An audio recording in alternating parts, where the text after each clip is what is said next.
Selamat sore Mas Hardian. Selamat sore Pak Zul. Terima kasih sudah berkenan mengikuti sesi one-to-one coaching bersama saya sore ini, Mas. Iya, terima kasih juga sudah dikasih kesempatan.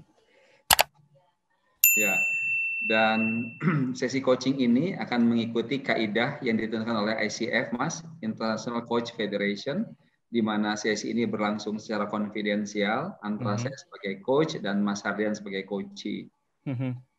Apakah Mas Hardian berkenan bila sesi ini direkam? Iya, silakan Pak. Baik Mas, terima kasih. Baik Mas, dalam waktu 1 jam ke depan, apa yang ingin Mas Hardian bicarakan bersama saya? Oke, basically sebenarnya saya pengen lebih dapat gambaran dan juga mungkin advice terkait kira-kira planning ke depannya gitu ya, lebih baik seperti apa ketika kita punya rencana untuk mengembangkan diri lebih jauh sih Pak, terutama mungkin dari segi karir dan juga dari segi pembelajaran kayak gitu. Baik, menarik ini. Mas Hardian bisa jelaskan lebih jauh ketika Mas Hardian mengatakan mengembangkan diri, karir gitu ya. Apa sebenarnya Mas Hardian pikirkan? Oke, sebetulnya lebih ke kebetulan kan saya sekarang bekerja itu kurang lebih udah 10 tahun gitu ya. Dan saya kerja hari ini tuh bergerak di bidang marketing. Jadi saat ini saya pegang salah satu aktivasi marketing untuk brand yang cukup lama di Indonesia kayak gitu. Dan saya bekerja di perusahaan saat ini tuh sudah 8 tahun kayak gitu. Nah, saya merasa bahwa saya membutuhkan satu challenge lebih, di mana challenge lebih ini juga harapannya tuh bisa membuat saya set up new skill, di mana saya ngerasa bahwa tidak hanya challenge yang dibutuhkan, tapi saya juga harus prepare kira-kira skill set-nya tuh apa aja yang dibutuhkan agar one day ketika saya dihadapkan dengan challenge yang lebih besar, saya ready untuk itu, kayak gitu. Dan saya satu itu, kedua juga saya berpikir kira-kira ke depannya gitu 3 tahun ke depan gitu apa ya sebenarnya yang bisa saya lakukan selain saya hanya bergerak di bidang profesional aja gitu Pak, selain kerja gitu. Apakah mungkin bisa, saya ada rencana kayak misalkan melanjutkan pendidikan lagi atau mungkin gabung di beberapa organisasi yang sifatnya tuh lebih ke non-profit, tapi saya juga bisa belajar banyak hal dari organisasi itu gitu yang tentunya nuansa atau warnanya tuh beda dengan apa yang saya hadapi di pekerjaan saat ini sih. Ya, Seperti itu. banyak sekali nih ya. Keinginannya emang banyak, Pak Zul. Well, itu pertanda punya aspirasi dan ambisi yang positif ya, something to celebrate, luar biasa gitu ya. Dan apa namanya, banyak orang berpikir kadang-kadang bahwa ketika punya keinginan banyak itu it sounds a bit like ambitious. Yeah.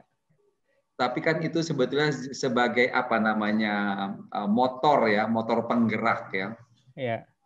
Mas Hardian, saya mencatat beberapa hal tadi ya, bahwa dengan pengalaman kerja 10 tahun dan 8 tahun terakhir ini di perusahaan dengan merek yang sudah terkenal gitu ya, Yeah. Butuh challenge lebih dan mengembangkan new skill set yang baru gitu ya. Yeah. Apa yang mau Mas Hardian tadi tanya, ini mikirin challenge apa yang tepat buat Anda, skill apa yang tepat buat Anda untuk 3 tahun ke depan. Selain itu, Mas Hardian juga berpikir apakah ada hal-hal lain yang perlu dikembangkan, termasuk apakah bekerja di non-profit organization, atau mungkin hustling yang lain yang bisa menambah tidak cuma pengalaman, tapi juga mungkin kebutuhan-kebutuhan lainnya gitu ya. Ini kan banyak nih Mas, ya banyak. Betul. Apa yang dirasa saat ini dalam 1 jam yang lebih perlu spesifik dipertajam Mas dari semua ini? Oke, mungkin lebih ke kira-kira kita bisa discuss lebih di luar yang sifatnya pekerjaan, tapi itu bisa lebih memperkaya skill set-nya saya sih Pak. Apakah memang kita bisa berbicara tentang opportunities di luaran sana yang bisa ngebantu saya untuk mendukung, contohnya seperti ini gitu ya. Saya merasakan hari ini tuh saya mengerjakan satu spesifik tugas tertentu untuk brand activation gitu ya. Dan saya ngerasa memang hari ini kebutuhan untuk itu tuh masih besar kayak gitu.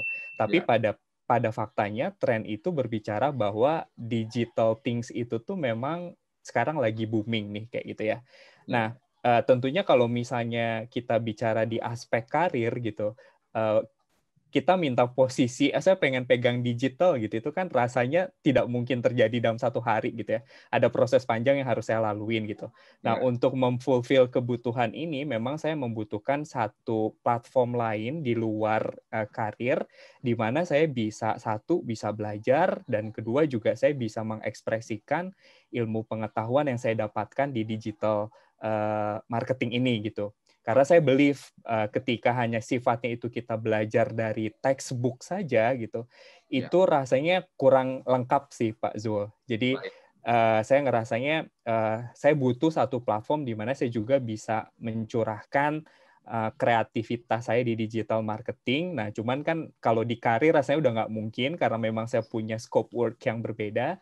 Nah, ini saya lagi mencari kira-kira di luar karir apa ya kira-kira yang bisa saya explore kayak gitu. Selain saya bisa belajar, tapi saya juga bisa berkontribusi gitu. Makanya saya berpikir apakah dengan bergabung dengan salah satu organisasi gitu yang bergerak di bidang apapun, tapi dia membutuhkan pengetahuan di bidang digital gitu. Nah, saya bisa join di situ juga gitu. Mungkin kita bisa fokus di part situnya sih, Pak. Baik. Ya. Jadi kalau yang saya tangkap, Mas Hardian ini mau membroaden experience gitu ya. Betul. Luas pengalaman gitu ya, sehingga bisa mendapatkan kesempatan bertumbuh lebih luas dengan cara berbeda, tidak hanya di tempat kerja yang ini saja, begitu ya. Betul, Pak. Dan tidak harus hanya digital marketing, tapi bisa marketing dalam arti yang lebih luas, begitu. Betul. Dan bisa juga skill yang lain di luar marketing. Iya. Gitu ya. Baik. Iya, betul. Nah, dalam kaitan itu, Mas, karena kan kita bicara Mas Hardian ingin mengembangkan diri nih intinya ya, mengembangkan diri lebih tuntas lagi. Ya. Persisnya dalam waktu yang kurang dari 1 jam saat ini, apa yang Mas Hardian mau take away points-nya apa dari sesi coaching ini? Oke, mungkin lebih ke kita bisa discuss tahapannya gitu, Pak.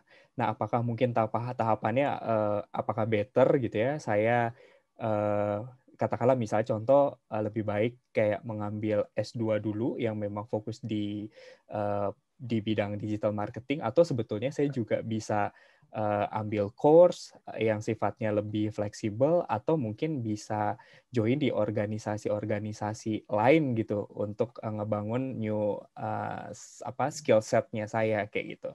Nah, mungkin lebih ke situ mungkin ya Pak Zul. Baik. Wah, saya senang sekali nih ya, anak muda dengan energi yang luar biasa ini. Mas Hardian, kalau kita reflektif sejenak ya, kalau Mas Hardian pikir-pikir gitu ya, apa sebetulnya yang mendorong Mas Hardian berpikir seperti ini? Apa sih yang membuat Mas Hardian kok kepengen banget mengembangkan diri lebih hebat lagi? Oke. Mungkin bukannya bermaksud sombong, tapi jujur ada perasaan sudah ada di zona nyaman sih Pak. Nah, ketika di zona nyaman ini tuh ternyata tidak nyaman gitu kalau saya pribadi gitu ya. Jadi kayak merasa apa yang dikerjakan kurang lebih tuh kita udah bisa nebak, oh ritmenya hari ini ada case ini, besok pasti kayak gini gitu. Dan ternyata most likely akan terjadi sama kayak gitu ya. Nah, dan saya tidak ingin stuck dalam ritme itu terlalu lama gitu. Nah, kemudian saya mencari apa ya sebetulnya yang saya pribadi itu suka. Pertama saya suka dan saya ingin belajar lebih gitu. Nah, kebetulan saya itu memang suka sesuatu hal yang berhubungan dengan marketing, Pak Zul. Gitu. Nah, marketing yang berhubungan dengan consumer, dengan brand management, dan juga digital yang hari ini lagi diperbincangkan gitu ya. Nah, ini saya tertarik di situ gitu. Nah, harapannya ketika saya belajar di 3 aspek tersebut, Ya. itu bisa membantu saya keluar dari zona everything I know gitu. Jadi akhirnya saya belajar hal baru, experience hal baru yang akhirnya juga saya ngerasa oh ternyata saya nggak setahu itu loh tentang ilmu marketing. Banyak hal yang sebenarnya saya juga harus belajar banyak. Nah, ketika ada di fase itu saya ngerasa bahwa excitement-nya tuh keluar lagi sih Pak. Tapi memang jujur hari ini gitu ya, meskipun banyak touch point kita untuk belajar digital marketing secara online bertebaran di sana gitu. Tapi ketika memang belajarnya itu hanya sifat one way, kita nonton webinar gitu ngeliatin laptop doang, somehow ya as a human kita juga jadi boring ya Pak Zul ya. Jadi memang butuh sesuatu hal yang interaktif gitu, dan kita juga dapat insight dari hasil kreasi kita seperti apa gitu. Nah, ini yang saya belum tahu kemananya sih Pak, kayak gitu, dan bagaimana saya untuk tahu touch point tersebut gitu. Jadi itu sih harapannya gitu. Ya. Kalau kita boleh explore lebih jauh tadi, Mas Hardian bilang di zona nyaman yang tapi ternyata tidak nyaman gitu. Ya, tadi Mas Hardian bilang 8 tahun di bidang marketing, digital marketing nih di perusahaan yang sudah ternama. Hari-hari itu udah jadi seperti biasa gitu ya, sudah tahu di kerjaan ini besoknya jadi apa, hasilnya udah ketahuan gitu. Nah, masuk ke bidang lain juga mau membawa marketing di bidang marketing, namun mau mencoba tantangan baru. Nah, apa yang dalam bayangan Mas Hardian sebetulnya dengan pekerjaan saat ini kan sepertinya ada semacam rutinitas. Betul. Sebenarnya Anda itu curiga berpikir apa sih yang ada di luar sana yang mungkin kalau Anda kerjakan belum tentu seberhasil dengan apa yang biasa Anda kerjakan gitu. Betul. Seperti apa sih yang Anda bayangkan di luar sana yang pengen Anda taklukkan itu? Oke. Pertanyaannya susah, Pak. Soalnya orangnya kayaknya pinter banget, jadi saya juga harus pikir gimana nih, narik keluar ini gimana. Jujur saya di perusahaan sekarang itu ya, maksudnya dengan pekerjaan yang saya milikin hari ini tuh saya suka sih Pak, maksudnya saya mencintai lah, meskipun memang tadi saya bilang saya menemukan hal yang ritmenya saya sudah tahu gitu, tapi bukan berarti saya tidak menyukai gitu ya. Nah, tapi memang ada satu keinginan bahwa secara personal saya tetap terus berkembang kayak gitu. Ketika berbicara tentang kesempatan di luar sana gitu ya, ketika saya katakanlah misalkan mengambil kesempatan untuk pindah, itu dalam artian memang menjadi satu resiko yang besar. Karena ketika saya pindah juga kan otomatis saya di-expect memberikan kontribusi yang lebih banyak, bahkan ya lebih besar kayak gitu, tapi belum tentu juga kondisinya sama dengan hari ini nih perusahaannya kayak gitu. Itu juga jujur ada rasa ketakutan, pasti ada kayak gitu ya. Tapi saya selalu believe bahwa ketika saya dibekali dengan ilmu pengetahuan atau at least pengalaman yang memang saya bisa gunain untuk bertarung di luar sana sih, seharusnya saya bisa kayak gitu. Nah, cuman permasalahannya hari ini itu balik lagi ke digital marketing gitu ya. Saya merasa bahwa apa yang saya kerjakan sekarang tuh memang digital marketing tuh bukan scope-nya saya. Seperti itu. Jadi ketika saya mau taking any opportunities on digital marketing job gitu ya di luar sana, memang jatuhnya ke saya jadi kurang percaya diri gitu. Jadi saya nggak confident lah kayak gitu. Makanya saya ngerasa saya emang harus belajar nih. Maksud saya tidak bisa mengandalkan experience yang saya dapatkan di perusahaan saja untuk bertarung one day di luar sana gitu. Saya harus ada hal lain gitu yang memang bisa dijadikan bekal saya untuk bisa menghadapi tantangan yang lebih besar di luaran sana. Gitu sih, Pak. Tolong klarifikasi ya, saya kok menangkap ada dua hal ini. Satu sisi Mas Hardian butuh sebuah ring baru nih, tempat bertanding, gitu ya. Sebuah tempat bertanding. Nah, ring baru ini atau medan baru ini Anda butuhkan satu untuk membangun skill set baru. Yang kedua juga mungkin mau mempertajam dan memperluas kemampuan digital marketing Anda. Betul, Gitu ya? betul. Oke. Jadi butuh medan perang baru dan butuh dua skill set baru. Satu terkait digital marketing, satu yang lain-lain gitu. Betul, Supaya Anda bisa betul. tumbuh sebagai seorang person dan seorang profesional. Betul, betul Pak Gitu Zul. ya. Iya. Anda kan Ya. ada rumah sakit yang bisa dimasukin, diobatin, selesai gitu ya. Iya, betul. Oke, Mas. Ya. Kalau Anda boleh memilih hari ini, tidak ada batasan, gitu ya. Anda mau pilih medan perang yang mana yang Anda pengen masuk? Bidang apa yang paling menarik minat Anda untuk saya mau ini deh gitu? Ada nggak, Mas? Sebetulnya kalau at the end saya ingin menjadi marketing yang memang spesifik untuk brand management sih Pak.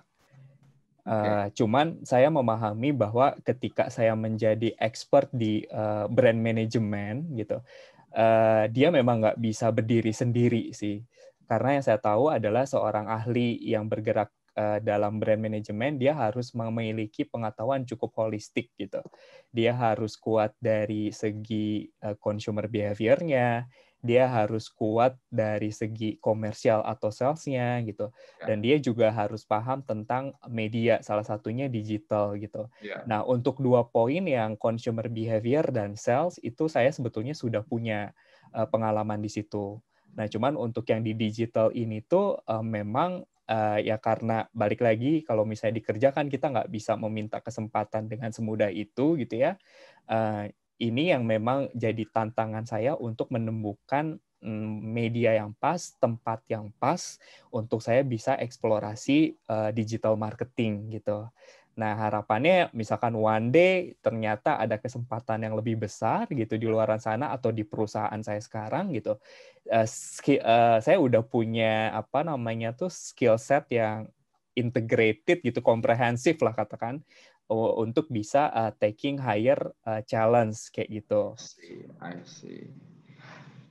Jadi saat ini prioritasnya adalah membuktikan ya, melatih dan membuktikan kemampuan diri gitu ya, sehingga if there is opportunity bahkan di dalam yang higher position, Anda akan lebih siap untuk mendapat itu gitu ya. Betul, betul. Nah, sekarang kalau kita masuk kembali ke dari medan peperangan baru, ring tinju baru ini gitu. Karena prioritas kan membangun skill set nih Mas gitu ya. Nah, tadi kan bilang udah saya udah ngerti soal yang consumer sales ya. Pertanyaan saya begini, bidang apa sih yang sebetulnya kan kita bisa kalau brand management bisa any brand. Betul. Ya, any brand at all. Bisa consumer goods, bisa FMCG, bisa macam-macam lah ya, gitu. Atau bahkan bisa yang namanya apa service based company gitu. Betul. Nah, atau bisa NGO, ya, bisa philanthropic organization gitu. Nah, Mas Harlian sendiri passionnya di mana gitu? Yang merasa bahwa this is the area that I really want to work within gitu. Ada nggak Mas preferensi itu? Oke, dari dulu sih saya memang sudah men-set up diri saya karir di bidang ini sih Pak, consumer goods industry. Consumer goods industry. Betul, dari perusahaan pertama sampai ke perusahaan 3 hari ini gitu, itu memang semuanya lininya consumer goods industry gitu. Jadi saya ngerasa bahwa cocoklah di industri ini gitu ya, karena challenge-nya juga cukup menarik menurut saya, dinamikanya selalu berubah gitu ya. Jadi saya ngerasa bahwa saya pengen memantapkan diri di industri ini sih sebetulnya Pak Zul. Baik. Nah, kalau kita bicara consumer good kan kita juga bisa macam-macam tuh range of business ya, mulai dari pengusaha kelas jelata, rakyat kecil sampai konglomerat nih, atau tengah-tengah ada UMKM.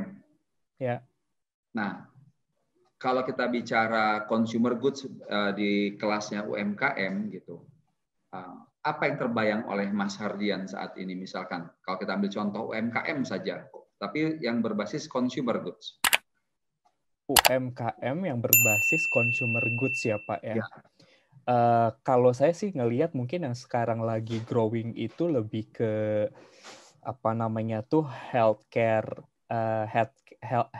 goods ya Pak ya. Jadi ngelihat bahwa sekarang tuh lagi trending banget tuh kayak misalkan untuk kesehatan, kayak misalkan dia kayak minyak-minyak yang either dia nanti larinya ke kosmetik atau mungkin yang sifatnya tuh minyak untuk kesehatan. Nah, saya ngelihat sebenarnya kalau di UMKM itu yang sekarang lagi growing sih, apalagi didukung dengan kondisi COVID hari ini ya, kayak gitu. Dan industri ini saya melihat sebetulnya tuh cukup menjanjikan di masa depan. Jadi once ada UMKM yang dia terjun ke industri healthcare ini gitu ya, healthcare dan kosmetik menurutku itu udah tepat sih sebetulnya.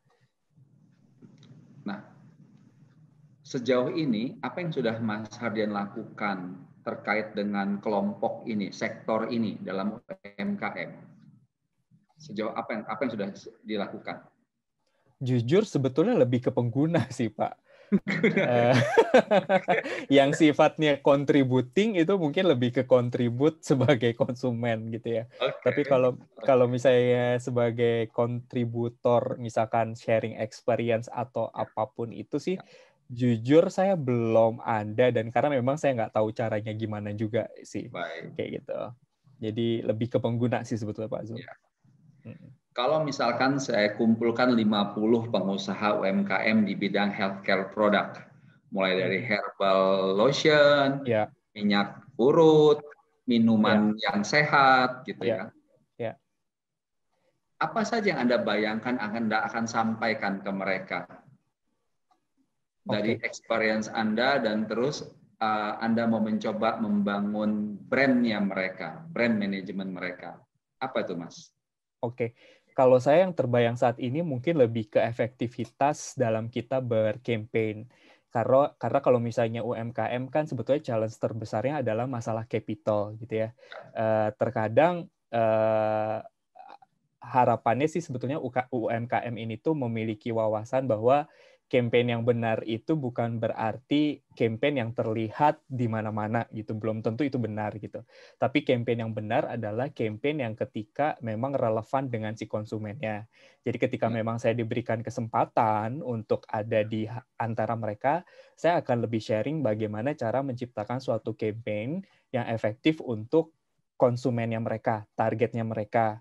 Caranya bagaimana? Caranya adalah pertama kita harus memahami dulu sebetulnya target marketnya kita itu siapa, kemudian kita memahami cara kita berbicara dengan mereka seperti apa, dan kemudian lewat apa gitu. Nah, kalau based on pengamatan saya gitu ya, terkadang UMKM ini tuh saya bukannya memojokkan sih, tapi saya melihatnya bahwa UMKM ini tuh memahami konsumennya itu terkadang memang karena memang mereka punya keterbatasan data riset gitu ya Pak ya, tidak seperti perusahaan besar. Nah ini kadang memang menjadi salah satu challenge buat mereka kayak gitu. Yang pada akhirnya mereka membuat satu campaign yang kurang efektif gitu untuk target marketnya, dan akhirnya juga tidak berimpact terhadap sales-nya mereka kayak gitu sih Pak. Baik. Semua yang baru Mas Hardian sampaikan ke saya ini masuk kelompok pengetahuan dan skill set yang lama atau yang mau dibangun? Yang tadi mau di-sharing maksudnya Pak? Iya. Oke.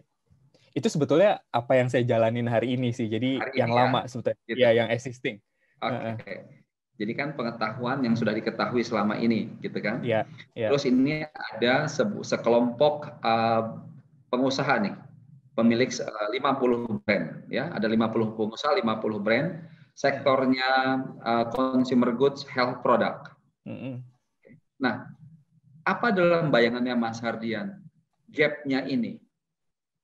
Gap yang seperti apa yang Anda butuhkan sehingga Anda butuh bangun skill set baru. Oke, mungkin lebih ke, kalau misalkan untuk saya pribadinya, itu Ya, lebih ke bagaimana kita memanage resource yang memang tidak terlalu besar, tapi itu kita sangat efektif gitu, Pak. I see. Karena kan di perusahaan saya sekarang memang sangat resourceful lah ya, jadi mau bikin apa ya ada gitu ya. Ya, Jadi, nah apa aja challenge-nya ada gitu ya. betul betul. Nah mungkin terkadang ketika saya menerapkan satu konsep yang Ya, saya bawa dari perusahaan saya sekarang kepada UMKM, bisa ya. jadi itu tidak applicable di mereka kayak gitu. Oke. Nah, challenge-nya lebih ke ketika saya memang ada di posisi mereka, itu gimana Ya, cara lebih memaksimalkan dengan capital yang ada, tapi itu ya. efektif gitu. Tapi ya, Oh, again, sebenarnya yang harus dipahami itu adalah framework ketika kita bekerjanya sih. Gitu. Ketika I framework yang see. memang kita sudah paham gitu ya, fundamental Ya, berpikirnya, memplanningnya seperti apa, harusnya capitalnya berapapun itu ya. tidak terlalu menjadi permasalahan sih Pak. Oke. Gitu. Tolong klarifikasi apa yang saya tangkap ini ya. Jadi sebenarnya Mas Hardian kan sudah punya satu set pengetahuan, pengalaman, metode, konsep, pendekatan yang selama diterapkan pada sebuah corporation yang resourceful. Kalau ini diterapkan pada industri berbeda atau kelompok pengusaha berbeda, tantangannya bisa beda-beda nih, Betul, macam-macam yang selama ini Anda tidak pernah hadapi. betul, Karena betul, tantangan yang beda-beda inilah maka Anda jadi bangun muscle-muscle yang baru nih, otot-otot yang baru. betul, betul, Begitu betul. ya? Ya, betul, Pak. Oke. Selain situasi yang baru saya ceritakan, Hmm. situasi apa lagi yang bisa Anda bayangkan yang Anda ingin taklukkan? Oke. Mungkin ketika berbicara tentang UUMKM adalah bagaimana kita memang merintisnya dari awal, Pak. Gitu. Karena kan posisinya hari ini saya mengerjakan segala sesuatu hal yang memang udah terset up gitu ya. Ya. Terset up di sini tuh artinya saya mau ambil cuti 1 bulan pun sebenarnya mungkin brand ini tetap aja untung-untung aja gitu. Tapi Ya. ketika misalkan UMKM, ketika memang saya tidak bekerja di situ, otomatis bisnisnya mungkin ketika saya tinggal 1 bulan bisnisnya mungkin akan berhenti gitu. Nah Ya. artinya adalah bagaimana memang kita men-treat suatu bisnis yang Ya. memang baru dan scale-nya belum besar, itu bisa berjalan lebih apa namanya itu bisa lebih cepat gitu ya, dan kita juga bisa belajar ketika memang ada kesalahan tuh correction-nya cepat juga gitu ya, nggak nunggu lama karena birokrasinya harusnya nggak seribet dengan biasanya di perusahaan besar kayak gitu. Ya. Nah mungkin itu juga akan menjadi salah satu excitement tersendiri sekaligus challenge tersendiri sih sebetulnya Pak. Baik, baik. Nah, ini kan Mas Hardian sudah menjelaskan secara gamblang nih ya, Mm-mm. tentang apa namanya, apa yang bisa Anda lakukan untuk membangun muscle-muscle baru dalam pikiran kemampuan Anda nih, Ya, gitu. ya. Tadi kan Anda tanya, apa sih Pak tahapan-tahapannya gitu. Nah, berarti tahapan-tahapan yang dimaksud ini bukan tahapan dalam bekerja ya, tapi tahapan bisa apakah termasuk mendapatkan contohnya 50 pengusaha UMKM yang mau dengerin Anda itu? Apakah itu maksudnya, Mas? Betul, betul. Jadi lebih Gitu ya? ke saya harus ketuk pintu yang mana ya gitu untuk saya Oke, lebih ke situ sih sebetulnya. baik, baik ya. Selain ketuk pintu yang mana, apalagi yang terbayang yang perlu dilakukan selain ketuk pintu? Oke, lebih ke selain memang saya punya koneksinya gitu. Kedua, lebih ke koneksi itu tuh memang tepat apa enggak gitu ya. Oke. Karena again ya karena saya juga kerja jadi punya keterbatasan waktu gitu. Ya, Harapannya memang ketika memang sudah beraktif di satu organisasi baru katakanlah ya, ya. organisasi tersebut juga tidak hanya sifatnya itu bisa take and apa namanya tuh saya bisa kontribut Fleksibel tapi ya. kok betul dan organisasi itu juga bisa memberikan saya learning kayak gitu Pak. Oke, oke. Di sisi Mas Hardian sendiri, dengan kondisi sebagai full-time employee saat ini, ada ketentuan nggak, ada pembatasan nggak, bahwa nanti kalau nama Anda muncul di tempat lain jadi masalah tidak? Sebetulnya itu tidak akan jadi masalah gitu ketika saya ada misalkan namanya di tempat lain selama memang ada transparansi ke perusahaan gitu. Tapi personally itu saya lebih prefer memang saya dikenal atau saya diminta sharing dalam tanda kutip itu karena memang saya gitu, bukan karena embel-embel saya bekerja di mana gitu. Karena kan itu kadang berpengaruh juga tuh Pak Zul. Orang ngelihatnya sebenarnya baju apa yang dia pakai instead of pribadinya dia gitu. Nah, saya pengen lebih diketahui karena ya brandnya adalah saya gitu, bukan brand perusahaan saya gitu. Oke. Gitu sih. Kalau dalam waktu singkat, katakanlah 3 minggu sampai 3 bulan, tanpa embel-embel brand perusahaannya tempat Mas Hardian bekerja sekarang, bagaimana Mas Hardian meyakinkan mereka bahwa Anda adalah orang yang layak didengar? Oke. Pengalaman dan pengalaman dan pengetahuannya di bidang marketing ini. Iya. Kalau saya sebenarnya melihat, kalau ini berangkat dari cara saya menilai seseorang sebetulnya, Pak. Biasanya saya melihat dari tahun pengalaman dia bekerja, kayak gitu. Ketika misalkan kita nyebutnya misalkan 10 tahun, orang ini bergerak di consumer good industry sebagai misalkan XX manager gitu ya. Di consumer goods itu biasanya memang udah memberikan equity tersendiri lah terhadap orang itu gitu. Karena tanpa harus kita menjelaskan bekerjanya itu di mana gitu. Itu biasanya saya melihatnya seperti itu sih Pak, kayak gitu. Jadi harusnya sih bisa cukup convincing ya untuk orang gitu. Oke. Tadi kan Mas Hardian bilang sendiri bahwa biasanya pengusaha UMKM ini kan terbatas resource-nya gitu. Betul. Apa yang mungkin Anda mau tawarkan pada mereka supaya mereka merasa ini sebuah kesempatan yang tidak mungkin mereka lepaskan kalau Anda tawarkan? Apa kira-kira, Mas? Oke. Kalau berdasarkan apa yang saya miliki hari ini, saya lebih ingin sharing mengenai efektivitas dalam menciptakan sebuah marketing plan sih Pak. Lebih ke situ. Jadi bagaimana cara kita mengkombinasikan pemahaman kita, misi, visi bisnisnya kita gitu ya. Kemudian dengan data atau riset konsumen yang ada, market trend-nya seperti apa, yang akhirnya itu kita lahirkan terhadap suatu set of marketing activities yang memang efektif kayak gitu. Nah, saya sebenarnya pengen cerita di part situ sih, karena hal ini yang memang saya lakukan dari tahun ke tahun nih kayak gitu. Jadi harusnya ketika saya cerita mengenai itu, insya Allah saya bisa memberikan sudut pandang yang memang mungkin bisa bermanfaat untuk teman-teman sih. Kayak gitu, Pak. Baik.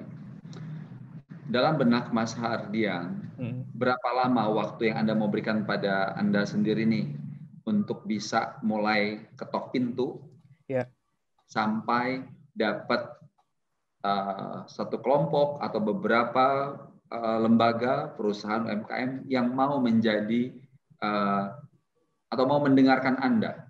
Berapa lama dalam bayangan Anda, Mas? Mulai sekarang. Sebetulnya kalau ruang lingkup kita bicara berarti skop waktunya gitu ya. Sebenarnya saya nggak keberatan sih kalau misalkan kita ada kegiatan kayak misalkan Sabtu Minggu gitu. Sebenarnya saya nggak keberatan untuk itu gitu ya. Dan kalau itu pun dibuat long term, again selama memang saya juga bisa berkontribusi dan juga saya bisa dapat learning itu kan bisa dari ceritanya mereka, pengalamannya mereka gitu. Jadi hal-hal baru untuk saya juga. Itu sebenarnya saya nggak keberatan. Jadi kalau ditanya berapa tahun gitu, saya agak bingung jawabnya berapa tahun. Tapi jujur saya nggak keberatan sih kalau itu dibuat long term sih Pak. Karena sebagai gambaran gitu ya, kemarin 2 kali ini kalau nggak salah, saya sempat diminta juga satu sama mantan dosen saya dulu waktu pas kuliah gitu untuk sharing mengenai consumer behavior gitu. Dan saya sangat happy gitu untuk sharing apa yang saya tahu, apalagi ke anak-anak kuliah gitu yang mereka udah di tingkat-tingkat akhir gitu. Ya. Happy-nya kenapa? Saya pengen lebih ngasih gambaran bahwa kuliah itu tuh mungkin kita sebatas ujian dan membaca buku textbook, tapi bekerja itu ya nggak seperti itu gitu. Jadi saya pengen ngasih gambaran yang clear kerja di consumer goods industry itu kayak gimana, apalagi kita mengerjakan hal yang di bidang marketing gitu ya. Nah, ini menjadi satu jujur saya merasa excitement tersendiri lah untuk saya gitu ketika saya harus melakukan hal tersebut sih Pak. Ya. Jadi gini Mas, tadi kan mulai langkah pertama mau ketok pintu yang mana nih Betul. pertanyaannya ya kan. Kedua memastikan koneksinya pas gitu ya. Betul. Kan ada tahap ketiga, tahap keempat katakanlah sampai tahap di mana terbangun engagement, quote unquote kontrak lah gitu ya. Ya. Idealnya menurut Mas Hardian dari sekarang ini kapan sih Mas Hardian dapat kontrak ini? Kepengennya tuh kapan? Oke. Harapannya sebetulnya kapannya mungkin kita bisa mulai tahun depan ya Pak ya. Nah, mungkin untuk masa percobaan sebenarnya mungkin kita bisa short term dulu, either 1 tahun gitu. Kalau memang ternyata kedua belah pihak merasa nyaman gitu dengan partnership tersebut, ya kita bisa extend sih sebetulnya. Oke. Nah, apa yang menurut tadi kan Mas Aryan punya nih pengetahuan dan pengalaman ya tadi tentang sebuah metode, pendekatan, konsep gitu ya. Dalam proses untuk setelah ketok pintu, kan bisa ketok pintu, bisa juga orang yang ketok pintu yang Mas Hardian. Betul. Bisa ya. Nah, apa yang bisa Mas Hardian lakukan untuk membuat Anda terekspos gitu, bahwa Anda available, bukan available orangnya maksudnya, tapi bahwa available tawaran ilmu, pengalaman yang mau Anda bagikan. Betul. Apa yang bisa dilakukan, Mas? Betul. Nah, jujur ini saya memang belum tahu jawabannya dengan pasti sih, Pak. Karena ya lingkungan saya memang lingkungan profesional gitu. Maksudnya saya circle-nya tuh jarang lah yang ada entrepreneurs gitu ya, teman-teman. Jadi saya juga kadang suka bingung gitu ya kan. Ada 1-2 teman yang dia memang entrepreneurs, tapi kita juga jarang diskusi mengenai bisnis gitu. Jadi ini juga salah satu challenge buat saya sih sebetulnya. Ya. Beberapa hal yang biasanya orang lakukan gitu ya. Misalkan yang paling mudah membuat beberapa tulisan singkat dan dikirimkan ke pihak terkait. Gitu kan, untuk bertanya apakah mereka tertarik nggak dengan apa yang Anda sampaikan ini gitu. Itu salah satunya gitu ya. Ada juga bergandengan tangan dengan lembaga lain. Lembaga itu yang mungkin kemudian mencarikan klientelnya, ya, membentuk ringnya tadi, ring tinjunya. Nah, dari 2 contoh yang saya sampaikan ini, apa yang terasa lebih cocok buat Mas Hardian? Ada nggak? Oh, saya kayak lebih suka yang ini deh, gaya ini deh, gitu. Kayaknya yang kedua sih, Pak. Yang kedua ya. Betul. Oke. Apa yang bisa Mas Hardian lakukan untuk mendapatkan lembaga seperti ini? Mungkin saya bisa berangkat dari searching di internet terkait kayak lembaga pembinaan UMKM gitu ya. Seharusnya mungkin tiap kampus ada atau ada NGO di luar sana yang memang bergerak di bidang situ. Mungkin saya bisa menawarkan sebagai volunteer ya Pak ya, untuk bisa bantu UMKM yang mereka bina gitu ya. Ya. Iya. Oke. Apalagi Mas yang mungkin bisa dilakukan? Selain itu mungkin dari bisa memanfaatkan pertemanan bisa jadi Pak kayak gitu. Ya. Lebih ke misalkan contoh, misalkan saya sharing sama teman saya yang tadi saya bilang yang hanya 1-2 entrepreneurs ini ya cerita memang saya punya aspirasi apa gitu. Kalau ternyata mereka membutuhkan atau koleganya mereka membutuhkan, ya berarti bisa ketemu di titik itu gitu. Itu juga sebenarnya suatu hal yang possible sih sebetulnya, Pak. Ya, baik. Untuk 2 hal ini nih, Mas. Baik tadi yang menghubungi apakah lembaga pembina UMKM gitu ya, atau kampus, atau yang kedua tadi sharing dengan teman gitu. Nah, untuk memastikan 2 hal ini terjadi, kira-kira dalam waktu dekat apa saja yang akan Mas Hardian lakukan? Oke. Setup-nya mungkin dalam 1 bulan pertama itu saya harus research dulu kira-kira organisasinya yang reliable itu mana gitu ya. Kemudian saya bisa tahu lebih banyak mekanik partnership-nya itu seperti apa. Dari situ saya kedua tahapan selanjutnya adalah saya melihat kira-kira apa yang saya bisa kontribut untuk mereka gitu. Maksudnya bicara tentang marketing kan akan sangat luas, tapi saya harus berpikir kira-kira konsentrasinya saya akan memfokuskan pembinaannya itu di part mana ya, kayak gitu.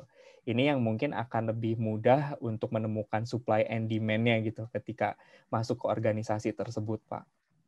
Saya kepikirnya mungkin untuk 1 bulan pertama sebagai langkah awal kita bisa lakukan itu. Baik. Dengan langkah-langkah itu seberapa confident nih Mas Hardian akan mendapatkan medan-medan baru tersebut? Seharusnya kalau misalkan portfolio kita itu memang sesuai dengan kebutuhannya mereka, dan kita misalkan datang ke mereka faktornya itu sebagai background itu sebagai voluntary gitu ya, bukan komersial gitu, harusnya mereka open dengan itu sih Pak. Jadi saya cukup confidence dengan pendekatan itu sebetulnya. Baik Mas. Mas Hardian, kita udah hampir Ya. sampai ke ujung sesi coaching. Ya. Di awal tadi kan Mas Hardian bertanya pada saya tentang tahapan-tahapan yang perlu dilakukan agar bisa mendapatkan kesempatan melatih skill set baru, ya, mengembangkan muscle baru dari pengetahuan-pengetahuan dan pengalaman yang sudah dimiliki sebelumnya. Ya. Apa yang Mas Hardian sudah dapatkan di sesi coaching ini per saat ini? Saya jadi lebih memiliki gambaran map ya Pak ya. Map setidaknya saya untuk mendapatkan pengalaman baru gitu di luar apa yang saya lakukan hari ini, kira-kira step yang paling awal yang bisa saya lakukan itu apa kayak gitu. Dan saya jadi lebih memiliki refleksi apa yang harus saya lakukan sebagai pribadi untuk yang tadi saya bilang saya bisa kontribusi apa terhadap lingkungan saya gitu lewat pengalaman saya. Nah ini saya harus relook lagi part mana sih sebetulnya yang saya pengen pertajam kayak gitu. Jadi memberikan clear map untuk saya sih Pak. Baik Mas, syukur kalau begitu. Baik Mas. Saya tuh oke. Pertanyaan terakhir ya. Pertanyaan terakhir. Apa yang Anda rasakan dengan mengikuti coaching ini, Mas? Ya, jujur dengan mengikuti coaching ini, satu saya merasa ini ya Pak, memiliki apa ya, punya teman ngobrol gitu ya, yang bisa membantu membuat arahan gitu. Jadi membuat saya lebih memiliki perspektif baru, memiliki pandangan-pandangan baru. Oh ternyata betul ya selama ini mungkin saya hanya fokus terhadap problem, tapi sebenarnya saya belum belum nge-breakdown kira-kira how to solve the problem-nya gitu dan langkah-langkahnya apa gitu. Dari sesi 1 jam ini gitu saya melihat bahwa kita diskusi cukup efektif gitu. Akhirnya saya bisa tahu sebetulnya langkah awal aja yang bisa saya lakukan untuk memenuhi kebutuhan saya gitu. Itu apa kayak gitu. Baik Mas Hardian, terima kasih. Yeah. Saya senang juga mendengarnya. Sama-sama, thank you Pak Azul. by the way, gitu ya, ini menarik sebetulnya dari percakapan ini. Coachingnya udah selesai ya, Mas? Kita Oh ya, tutup baik. coachingnya ya. Baik, baik.